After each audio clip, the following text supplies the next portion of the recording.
people have been saying on Twitter for a very long time that if you ever click translate on a Hebrew tweet, it's like a law of nature that you're going to see some Nazi-like shit, right? And I've done it a few times myself, and I have to say, so far, that has turned out to be true. And I mean, that seems extreme, that almost seems unfair, but if you've been through it and you've seen the evidence, you're like, yeah, this is what happens very often. Now, we all know what's going on in Gaza. We all know minimum like 48,000 Palestinians dead, like 90% civilians, hospitals, schools bombed, UN buildings bombed, UN workers bombed. Israel set up concentration camps, right? I mean, it's just, there's disgusting stuff happening. So one of the things that's just been happening more and more lately is Zionists are not afraid to say the quiet part out loud. They feel like they have the backing of the United States, because they do. So they feel kind of invincible, and they just let it all hang out from time to time. And they tell you what they really think. So there's this podcast called the Two Nice Jewish Boys podcast. I'm not kidding. That's what they call themselves. Two Nice Jewish Boys podcast. And somebody went through their podcast and, compiled a bunch of the stuff they said vis-a-vis Gaza.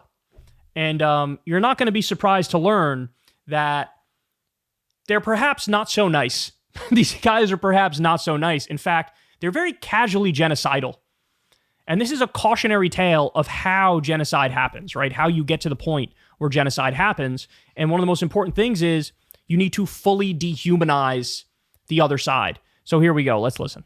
Doing it to appease the... It's because we're looking for international legitimacy. Mm-hmm. No one actually gives a shit. Zero people in Israel, if you go up to them and you're like, do you care if this baby in Gaza gets polio? They'll be like, I don't fucking... if Oppenheimer would care. Yeah, okay, there'll be like 20 people who care, and they're all wearing Meretz shirts. Talk about telling on yourself there. Like, basically, nobody in Israel cares if a Palestinian... They're mad because there's an effort to vaccinate Palestinians against polio, because there's these massive disease outbreaks now that they're all crammed into a tiny space, and there's not enough food, there's not enough water, they're living in tents, it's really unsanitary, and so they're trying to vaccinate them for polio. These guys are like, nobody in Israel cares if a Palestinian baby gets polio. Oh, really? Okay, we're not done. Fuck them. Oh. But seriously, nobody would give a shit. They'd be like, leave me alone, man. I'm trying to buy shit for Shabbat. Fuck off.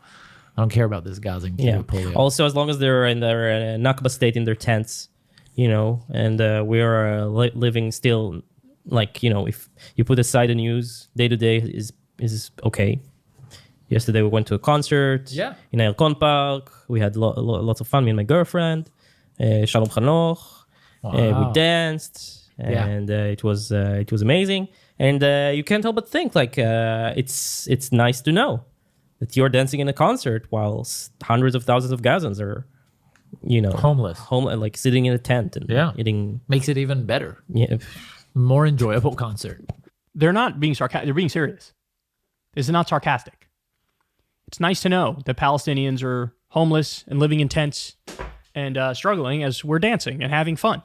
If only they put the live video footage of Gaza. But seriously, if only they put the video footage of all the people in Gaza crammed into a tiny area with no food, no water, struggling, living in unsanitary conditions, getting sick. If only they put a video feed, that'd make us even happier. That's what people don't understand. Look, I know that you guys might be appalled by this, some of the listeners, but seriously, this is how Israelis feel. And you might think that Eitan Weinstein and Naor, who refuses to kind of back me up on it publicly. I'm from the UN. Yeah, he's the UN. But you might think I'm extreme. But I have conversations with lots of people, coworkers, friends. People enjoy knowing that they are suffering. No, also it's very prominent on Twitter. There's 2.3 million people in Gaza.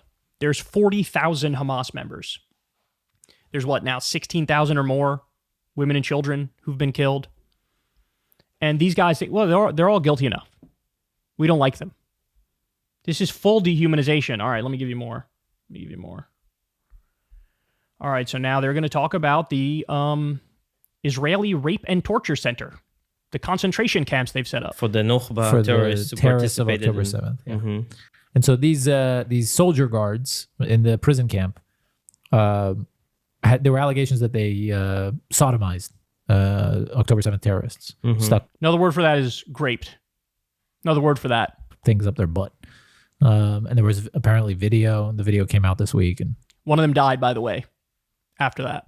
we'll talk about it in detail. But you know, what's amazing to me is the fact that the left is treating these situations. Let's take it at face value. Let's say some prisoner guards, soldiers, took a big, sharp, like Scythe porcupine dildo with barbed wire around it and shoved it up this guy's ass. without lube. Are you really going to play the oh, poor guy card? How could we do this?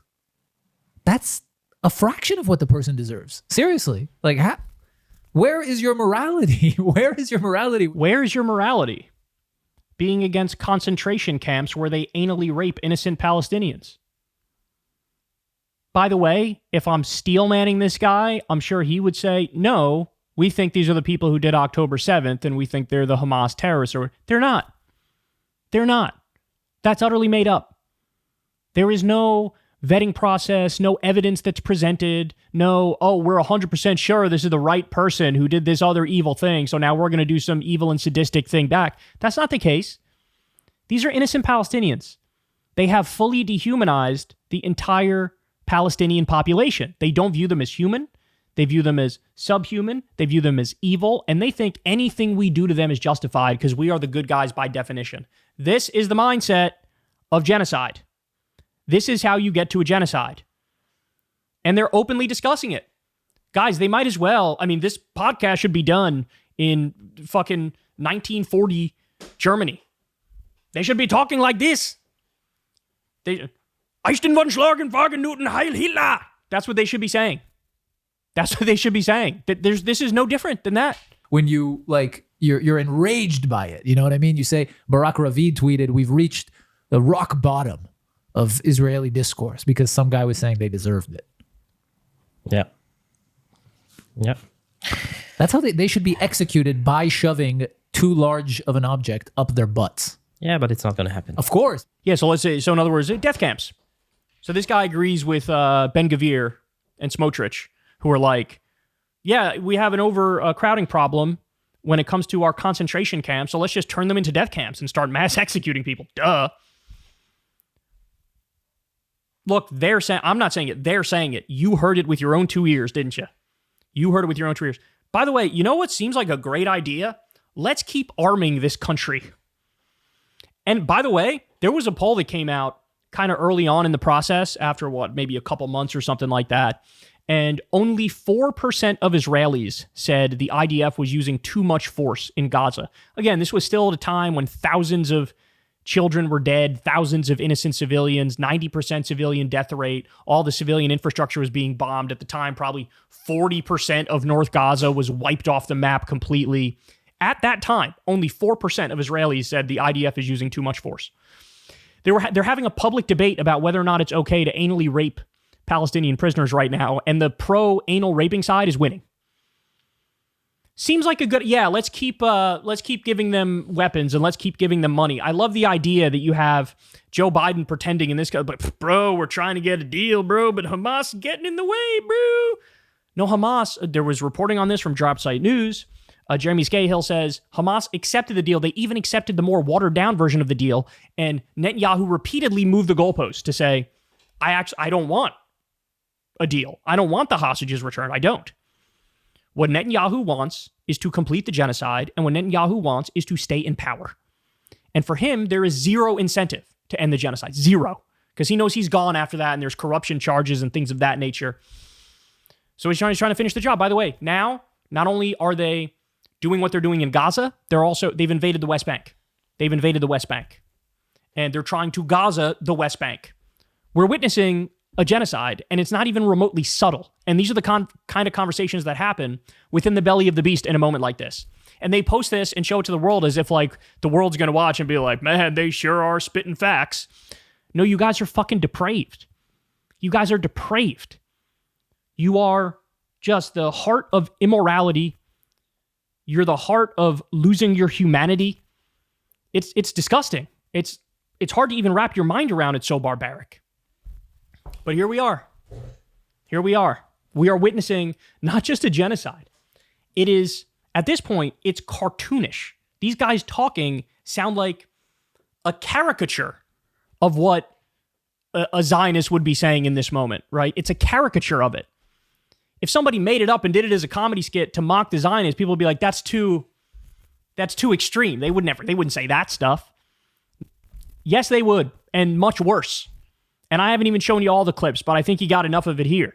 This is what's going on. You got to cut off the money. You got to cut off the weapons. You got to sanction the top Israeli government officials. You got to arrest Benjamin Netanyahu and Ben-Gvir and Smotrich and the top generals. If we ever gave even the single solitary slightest fuck about international law, that's what you have to do. You have to force on them a peace deal and not accept no for an answer. And remember, if we cut off the weapons, this would come to a screeching halt within a week. But we're not doing it. And instead, what's likely going to happen is Netanyahu's going to drag the U.S. into war with Iran for his own political ends and to try to get Trump back in office.